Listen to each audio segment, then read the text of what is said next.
So before I start this New Year's babbling, I just want to say one thing. I record these on the go, as I think, and my writing is better. It kind of, since I'm a writer, writing in her second language or third or however you want to count, that worries me that people think that the way I talk is how I write, and it's not. It's a very different experience. Just to make that clear before we start. Okay, let's say goodbye to 2020.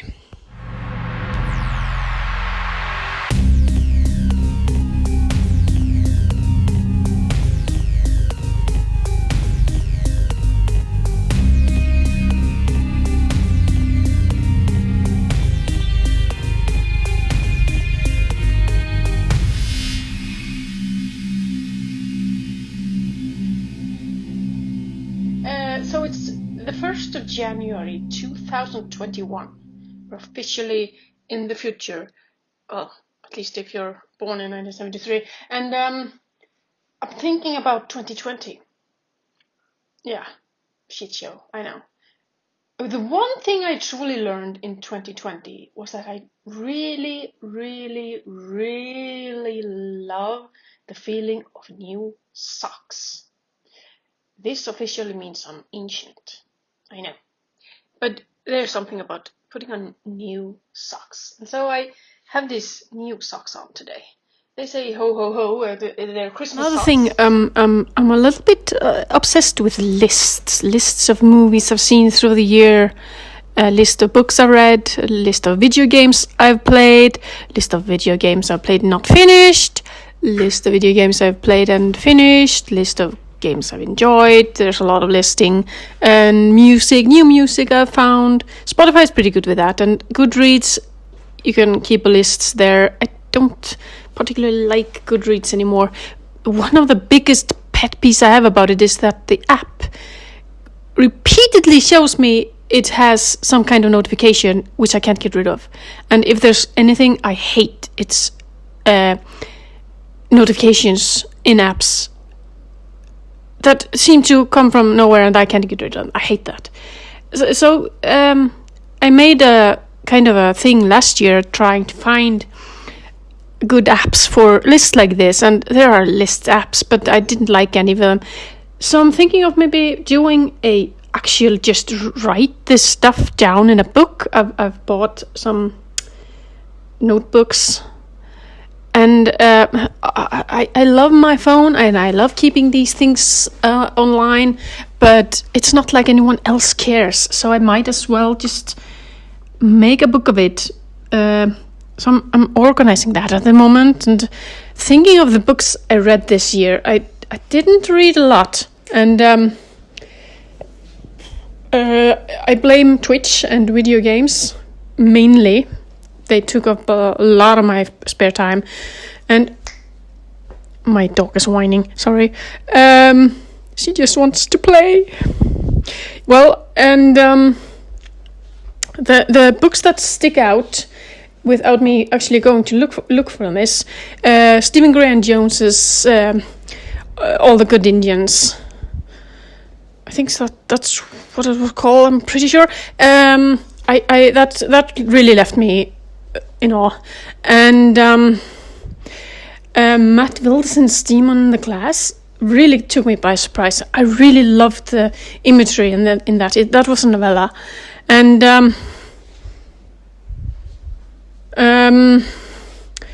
I just finished a book by an artist named Bram that's called Lost Souls.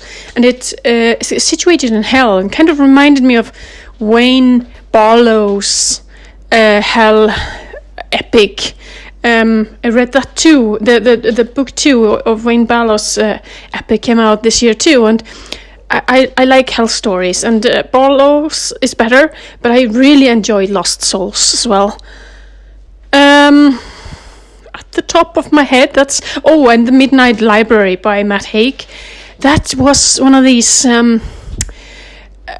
feel good, and I read these so rarely nowadays, but need to throw these in every now and again. It was really, really good, and I shared it with someone who also liked it, and she's sharing it with someone else. So that's always a thing, to be able to share these books that make people actually feel good about the world. And in 2020, that wasn't easy. That was hard. That was a good thing, and that book was really, really fantastic. As with movies, lately in December I've been watching a lot of movies, but usually I don't watch a lot of television. What really took me this year in television was I started watching Evan McGregor's and what's his name? I can't remember his name. I'm sorry. I'll look it up later. But they did these motorcycle shows called Around. So the series, the Long Way, the newest edition is Long Way Up, and his friend is called Charlie Borman. And they do these motorcycle rides, and the first one was Long Way Round, and they drove from London to New York through Kazakhstan and all these countries, and then there was Long Way Down, which was through Africa, and the recent one is Long Way Up, which they do on it's on Apple TV now, and I haven't finished that, or I don't even know if they're actually all the episodes are out, but I watched the first two series this year, and I don't do a lot of documentaries, but I really, really, really enjoyed that. It brought me one of the newest music pieces of the year, which is a song by an artist called, and I'm going to butcher the pronunciation, but Ayub Ogada, and the song's called Kothbiro. It means rain, something about rain, if I remember correctly. It's really a lovely song. Anyway, and these documentaries, I've been watching them. I even went back and rewatched the first two, and haven't finished, as I said, the newest one. But the funny part is that when I first heard of these, I thought I'm going to enjoy this, but I'm not going to watch it now. And somehow 2020 was perfect time for this. This outrageous motorcycle ride just seems so implausible in 2020 that it was one of the best things I enjoyed on television this year. And to be honest, mostly I watched streamers. I watch a lot of streamers when I'm writing. I do often when I'm not writing, when I'm just wedging out. It's something to have. I'm doing something else a lot of the time, and my top streamers for the year is kind of the same as last year's. Excessive Profanity is number one. Man vs. Game is very close to, and a new addition this year was a streamer called Flip_Switch, who did a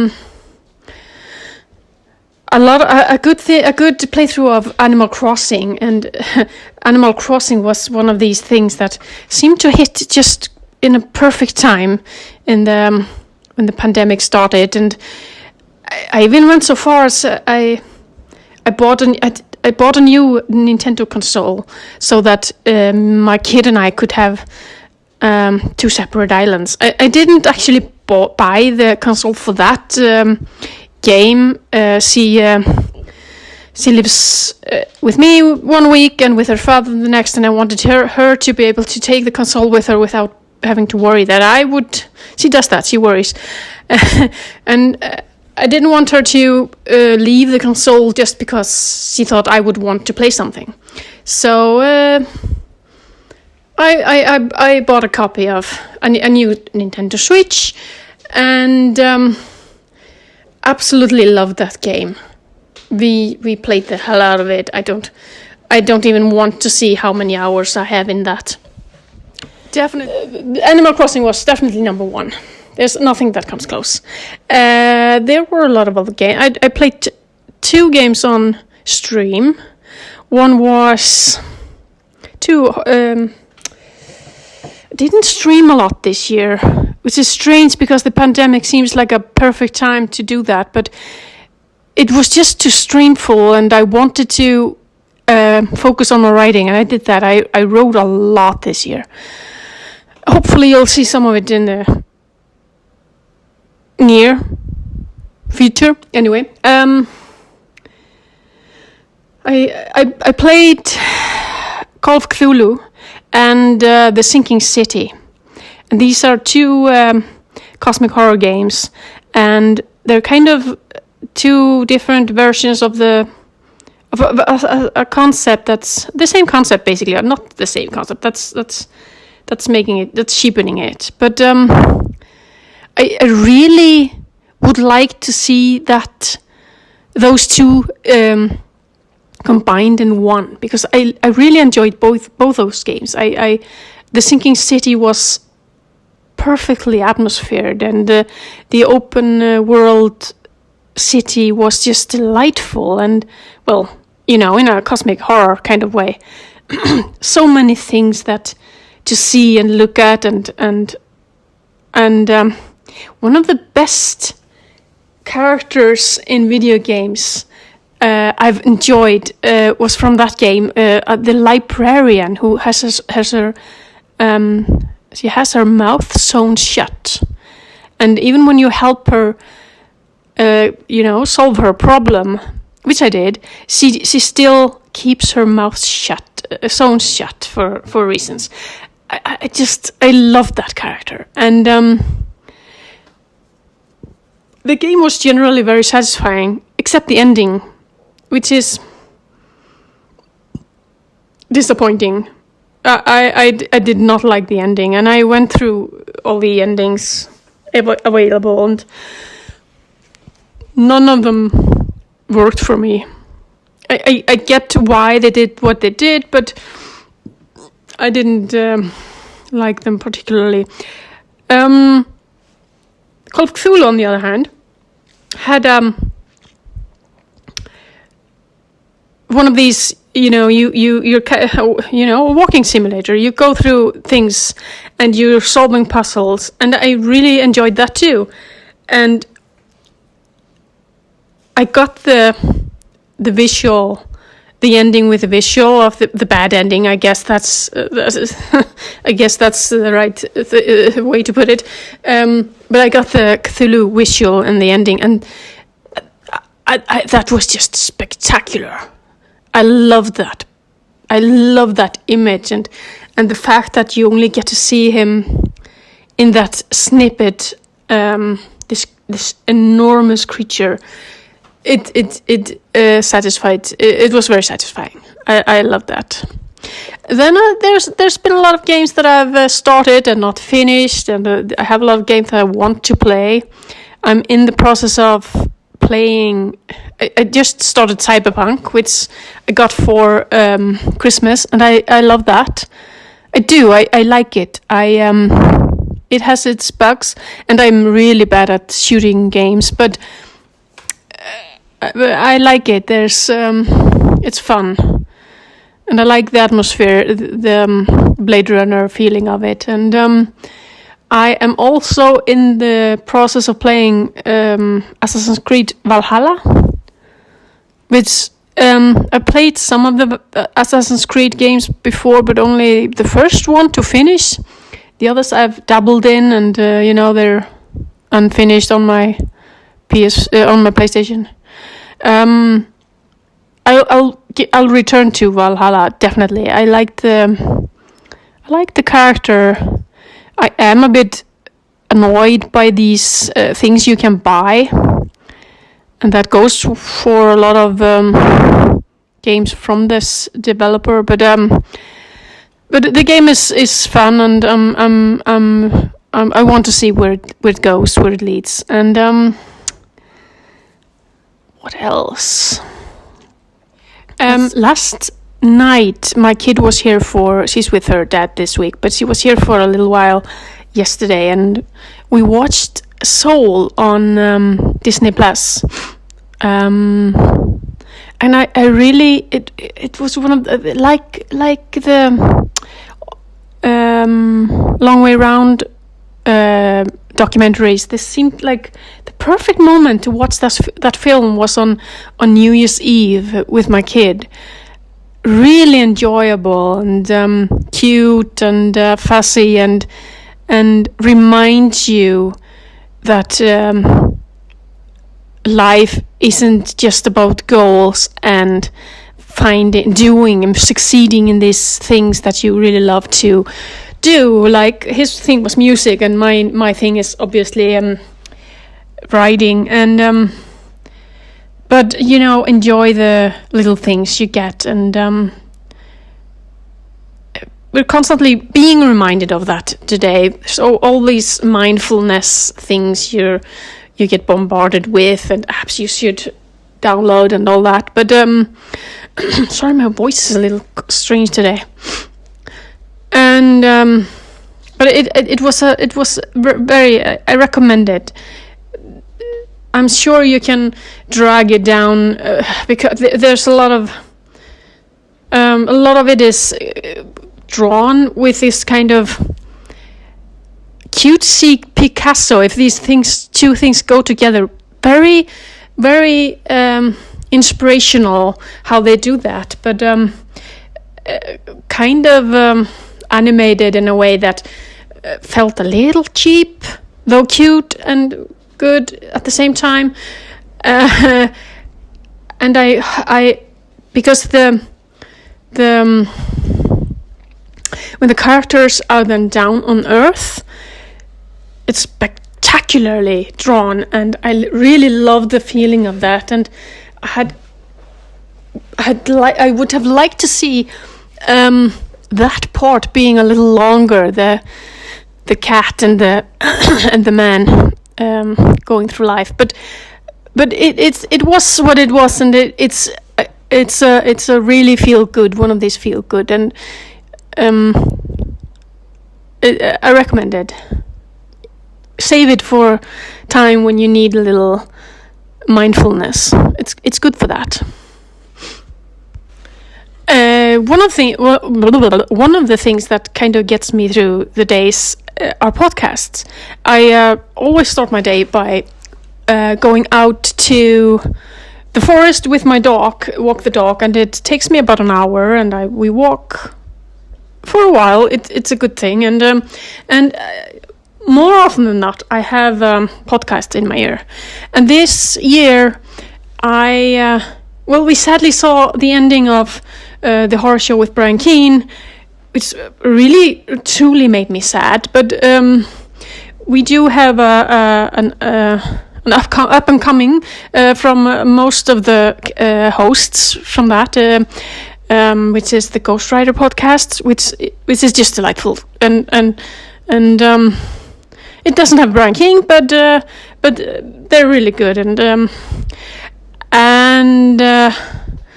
well, the hosts from that have kind of made my podcast year. The Grindcast it's on video games mostly and entertainment, and I often don't know what the hell they're talking about, honestly. It has to do with culture, because, well, we get a lot of American culture here, but not all of it, and so something go on my head, but it's always fun, and the hosts are funny and nice, and then there's Cosmic Shenanigans with Mary Sangiovanni. It's one of these podcasts that makes you think, and she's very knowledgeable about cosmic horror, and has this way of showing you showing into the works, which I really like to listen to. I otherwise never listened to podcasts, or hardly ever. There was one other I can mention, not this year, but I used to listen to Inkstains, with also just one host, but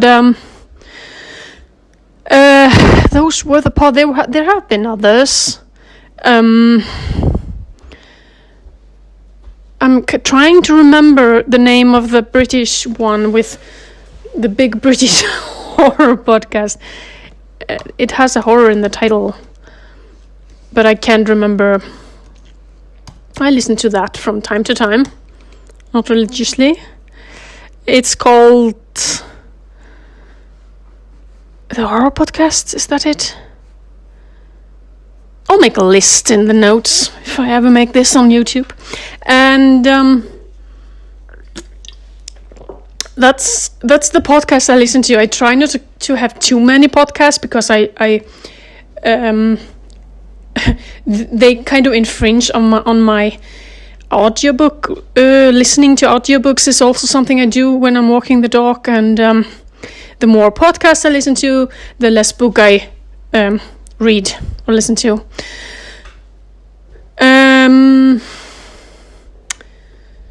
That was as I'm watching Dracula Untold on Netflix. As I do this, I do this kind of multitasking thing where I watch a little and then think, and anyway, I'm reminded that I read or listened to rather audio version of the translation of the Icelandic translation of Dracula, which is called in Icelandic Makt Myrkrana, and is translated with Power of Darkness. And it's the Icelandic version was abridged and very different, and the author or the translator took a liberty of doing a hell of a lot to the story that's not in the original, and they go through all these changes and who he was, the translator, and in the prologue, and then there's the book, which is basically the first version. No, the first, shall we say, chapter. This came out in Iceland in a magazine, and a little bit at a time, and they basically did the first chapter of Jonathan Harker in Transylvania, and the chapter in Count Dracula's castle, and the rest of the book is just an epilogue. And I really, really enjoyed reading that and seeing the different changes. I love Dracula. I've always loved that part the most, and I often just go back to the original book and just read that chapter, those first, this first thing in Transylvania. And so I'd recommend if you can get a hold of that. As I said, I listened to the audiobook. It was so I'm fairly sure it's easy to get a hold of now, and the prologue is very interesting to listen to. The process and the findings they've done. They think the Icelandic version was probably based on a Swedish translation, and it's very interesting. I recommend that. One thing I did this year that reminded me a little bit of old times is that I took a lot of long drives, and we had the pandemic this year, and you weren't really supposed to meet a lot of people and stay away and all that, and a lot of the time I just needed to get out of the house, and I took these. I live in Skåne in Sweden, and south of Sweden, and for those of you who don't know, it's we're very close to Copenhagen, and there's this round tour I like to make, which kind of takes me along the coast of Sweden up to Ystad, and it's a very, very nice drive, and it reminded me of driving with my dad when I was a kid, and we did a lot of that then too, and I really liked doing that. there's meditation in driving for me, and I can just drive. I mean, I try to make a point of getting out of the car, take the camera with me, and get out of the car and take a few photos here and there, just to pretend that I actually did this, not just to drive, but to actually go out and see something. And I took a few photos. A few of them were good, a lot of them were bad, and that was a good reminder, and I miss doing that. I did that this summer because while it's perfectly nice to drive now, it's not too cold, the roads aren't slippery or anything, but it's just too dark most of the time. I would often not get out of the house until I was done with most things in the day, and if the kid wasn't here, I would be out of the house maybe at 5, 6 o'clock in the afternoon, and it takes about 2.5 hours, this round tour I made, which is a lot of time and a bit of gas, and probably not great for the environment, but it kind of saved my mental state this summer, and I really miss that now that we're in, January already, and I might have to make a point of doing that, take a day and use the light, just go out there and do that. It's driving, right? Should be a professional driver, a lorry driver or something. That would I really like driving.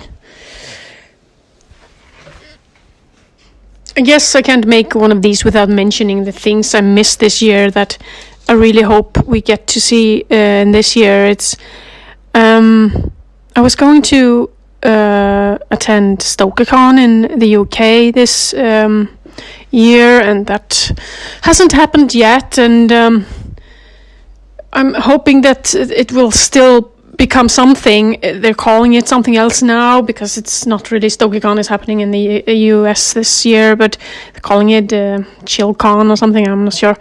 And I hope that becomes a thing because I really need that. And another thing that really just devastated me was all the concerts I was going to go to that were cancelled. And I did see Sabaton in, what was it, February? We were a bit late with the pandemic here, but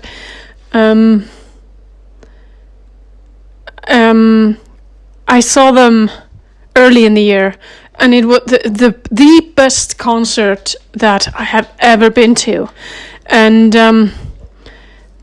I think part of just making it through the year was that concert, and just listening back to the music and thinking, okay, we might be able to live through this again someday. But the concert I missed, I was going to a Rammstein concert, and Iron Maiden was coming, and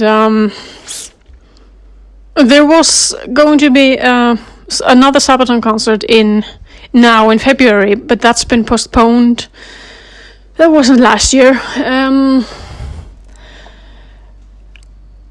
Was that what I missed? Rammstein and Iron Maiden, I think, yeah. I might be forgetting. I don't think it... I don't know. Last year... no, not last year, but the year before that, I saw Kiefer Sutherland in concert. I can't believe it's that long. It's outrageous what a strange year it has been, and how convoluted time has become.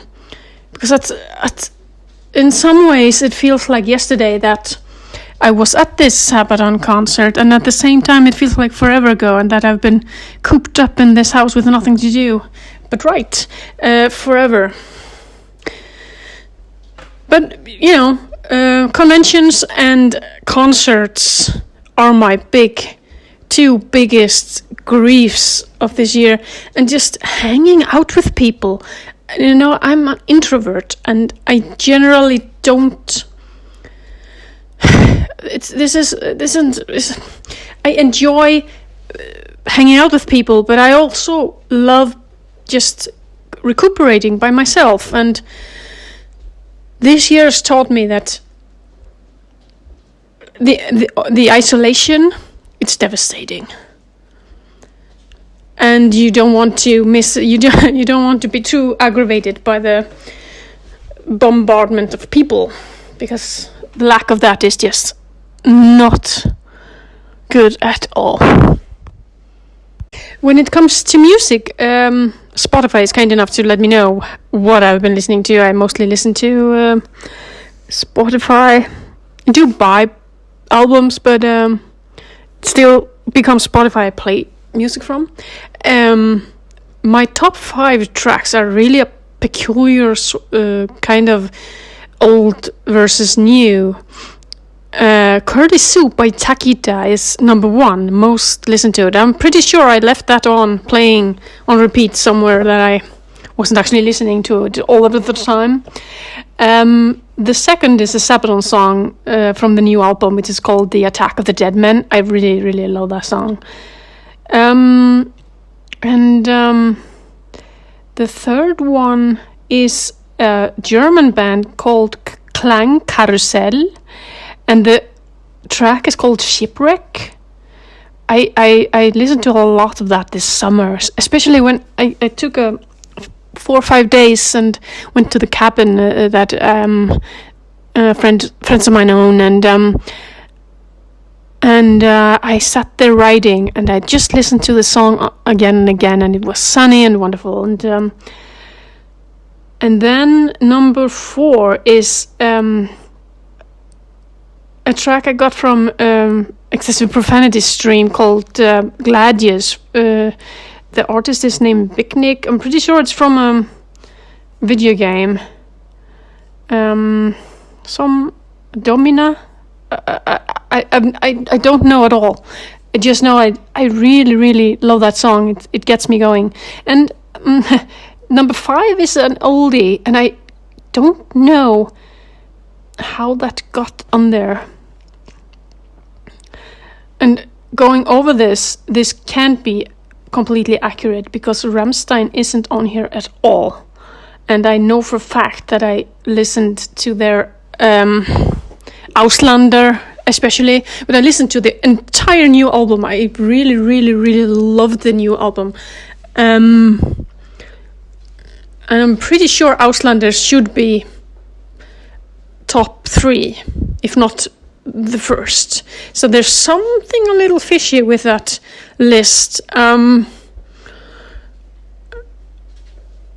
So that album, probably album of the year, better than the Sabaton album. I listened to this a lot. Rammstein, you can never go wrong with Rammstein. And Auslander was the track from that, and I'm pretty sure that should be top 5. The song that's number 5 here is Sex on Fire with Kings of Leon, which is more than odd. It's on a list I often listen to when I'm writing, especially little peculiar things. I don't think I've listened to that. I don't recall listening to that a lot. I'm not seeing Rammstein on this list at all. Makes me think it's bogus, not to be relied upon. I found a band called Riverside through, I believe it was Dave from the horror show that I saw it somewhere on. He must have spoken about it somewhere or something like that. Pretty sure it was a recommendation from him, and I listened to a lot of especially one album from them, which is, let's see if we can find it, the Wasteland it's called.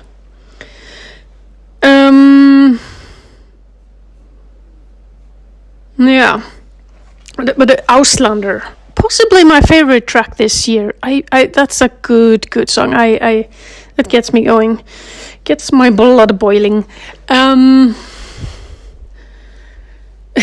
You know, it's a bit strange, and I like social media for what they do, but this thing of constantly trying to trick people, it just gets on my nerves. And Facebook is so deep on my shit list, and if it weren't for the fact that I have every aspect of my life, all the people I've gathered in my life are there, all the Icelanders, all the different people I found online, Swedes and so on. It's all there.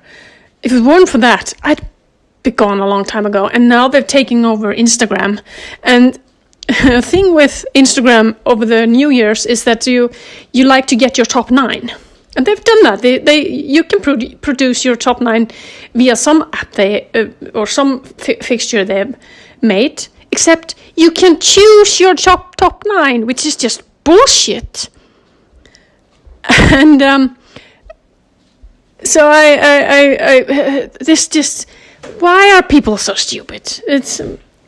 This bugs me. And the algorithm of Instagram, anyone who's followed me know I post a lot of photos, and I always post them on Instagram, and then they get posted. I use can't remember what's called, ITFF or something like that, which automatically posts to Twitter. And I do that mainly because they have a way of making the picture actually become a picture on Twitter and not just a URL, which is, not what we're after. And I'm not sure that's actually a thing anymore. It just does this for me now, and I haven't double checked that in ages. Facebook, I push the button, the Instagram button, and I've loved Instagram in the past, but it's getting worse and it's getting worse. And but just before New Year, I realized that they're trying to make this another TikTok. And I'm sorry, if that happens, I'm gone. More and more Instagrams are becoming videos. And that's not what I signed up for. So, I hate to say it, I have a lot of cool people on Instagram and these amazing photographs that I don't want to lose track on. But now I'm just seeing the big hashtags that I follow, and you just see these, and you're not seeing the individuals. You're just seeing these big hubs of that get most likes, and I just want to see what people posted recently. I just don't care who likes what. Anyway, this wasn't supposed to be a rant about Instagram, but if you know of a site, that just does. I know. I remember Blip back in the days. Don't know if that's a thing anymore. I know I get a occasional email from them. Don't know what they do anymore.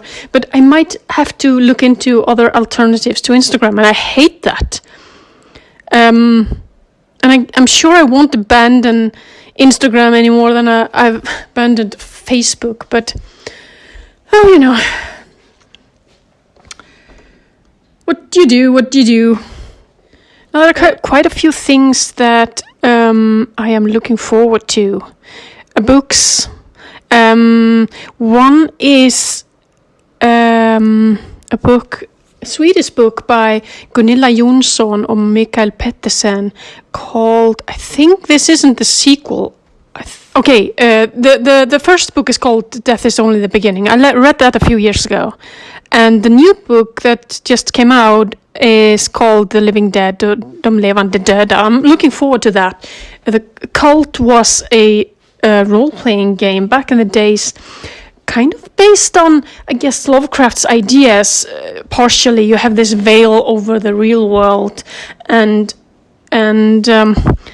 things slowly come to as you play the game, you slowly start to see the madness around you and the madness of the world, and it's if something, it's darker than Lovecraft, if that's possible. It has a different vibe to it, which is, it's been a long time, but these books are kind of in that genre, and I loved the first books. I'm looking forward to the second one. I'm looking forward to trying to read more. I got this book for Christmas called The Unwritten Library, or the Library of Unwritten Books. I don't have it right here, so I can't remember the author. And that's really interesting. I like books about books and libraries. Also, I'm looking forward to the Lovecraft Country and seeing a second season of that, if that's in the making. I really loved the first one. I think they did a wonderful job with it, and so that's interesting. Generally, I'm excited to read more cosmic horror. I've kind of landed there a lot recently, and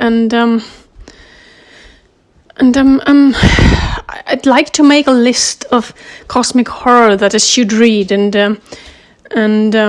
so if you have tips on that, or movies to watch. I remember seeing what was it called? The movie with the two men who go visiting an old cult they were members of. This was not last year, but the year before that. Two brothers that make the film, can't remember, but the film was really, really, really cool, and I want more of that. I want more cosmic horror. So I don't know what 2021 is going to bring me, or where I'm going to land. I published a book, a novella this year called In His Mind, Her Shadow, which is the tale of Theta, who wakes up in a cave system, and he doesn't know how, and he wants to get back to his home, which he has just vague memories of. And I wrote this a few years back, and I really enjoyed writing it. I was listening to Hail to the King with Avenged Sevenfold. Hail to the King. I listened to that on repeat. First, just YouTube version where they'd taken away the singing, because the singing I'm not big into screaming, and the singing kind of had to get used to it, and then just the Avenged Sevenfold as it is, just on repeat over and over again. And then I put the novella in a drawer and thought, it's not finished. And then I pulled it out this year, and I dusted it, and I polished it quite a bit, and I got this great image from a friend of mine who passed away just weeks after the book came out. I don't think he ever saw the book. The images, he was such a great photographer, and edited these fantastic pictures that often inspired me to write, and just mourn that still that he's gone. Anyway, the book came out, and I know there's a sequel to it, and I've started it, but Theta is kind of fighting me a little, so we'll see if that gets finished this year. I have, let's see, I wrote a book which is kind of a young adult fiction for Nanovrimo in November, but that is a long way from finished. I wrote a novel before that. I ended it in, I think it was just last of October that I ended it and decided on that day, okay, I'm doing Nanovrimo. And that's more whole. That story is more whole, and it still needs work, but not as much work. And then I have yet another novel that's I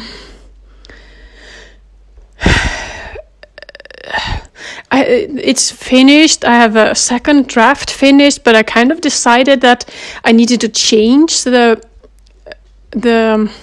story, the narrator in half the chapters. So I might have to go back and rewrite half the chapters of that.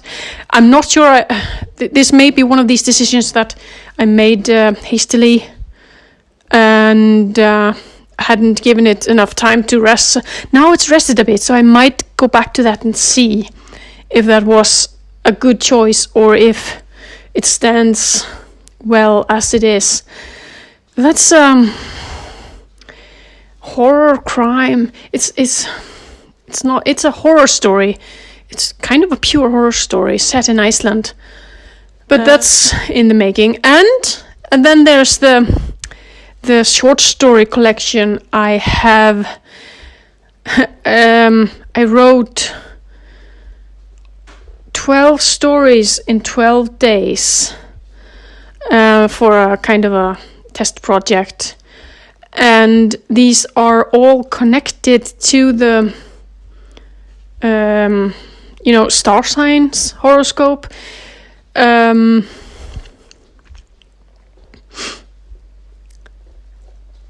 And I really loved doing those stories. It was kind of going back to storytelling like I did in the short story collection I have out, which is things the devil wouldn't dream of, I think. I have it here right before me. Let's see. It's called Things the Devil Wouldn't Dream Of, and Other Stories. And it kind of felt a little bit like going back to that. This would be a different kind of book, possibly less, not as big. These are 12 stories, and I was hoping to get some artwork for it. It would be a kind of a fun project to make. But the stories also need work. Like I said, I wrote a story a day, which means that I really like the spirit of them, but some of them might have to. I'm not, but we edited quite a bit. Let's keep it that way. So that's my projects, my ongoing projects. Then there's, well, there are more. I have a lot of backlog of writing because I do write every day. I hope this year will be better, and I hope we'll all get the vaccine and that we can all see each other again. And until then, Zoom me. Not sue me, Zoom. Keep in touch. We all need that right now, I think. And 2021 isn't magically going to make everything better, but there is hope. At least the sun is going to be shining more and more each day. It's really dark here this time of year, and grey and rainy. And keeping my fingers crossed for a better year. Happy New Year! Happy 2021! Welcome to the future!